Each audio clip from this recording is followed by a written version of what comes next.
Southern Kentucky firefighter hurt on the job Sunday is now at UK hospital. New surveillance video from London shows the moment lightning hit Huffman and Huffman eye surgeons. Brandon Buckner was one of 5 firefighters treated after responding to the scene.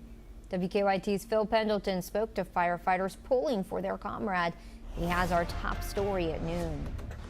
Firefighter Brandon Buckner, who goes by Bucky, was one of several firefighters that responded initially to this fire Sunday afternoon. They were actually going up some stairs, I am told, when a backdraft occurred and they actually fell down those stairs. Now, Buckner was released yesterday but started having some pain again. He went to St. Joseph, London, and then was airlifted to UK hospital, where they're working to find out what exactly is going on with him. Now, Bucky has been a firefighter for several years.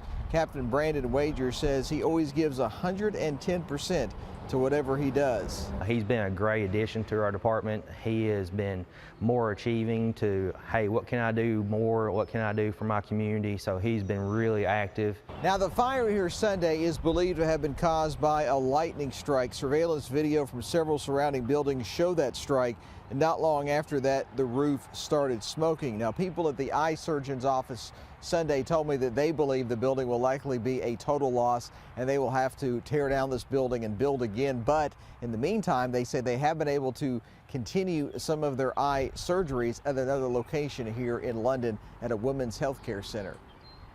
In Laurel County, Phil Pendleton, WKYT. And the other firefighters hurt are now recovering at home.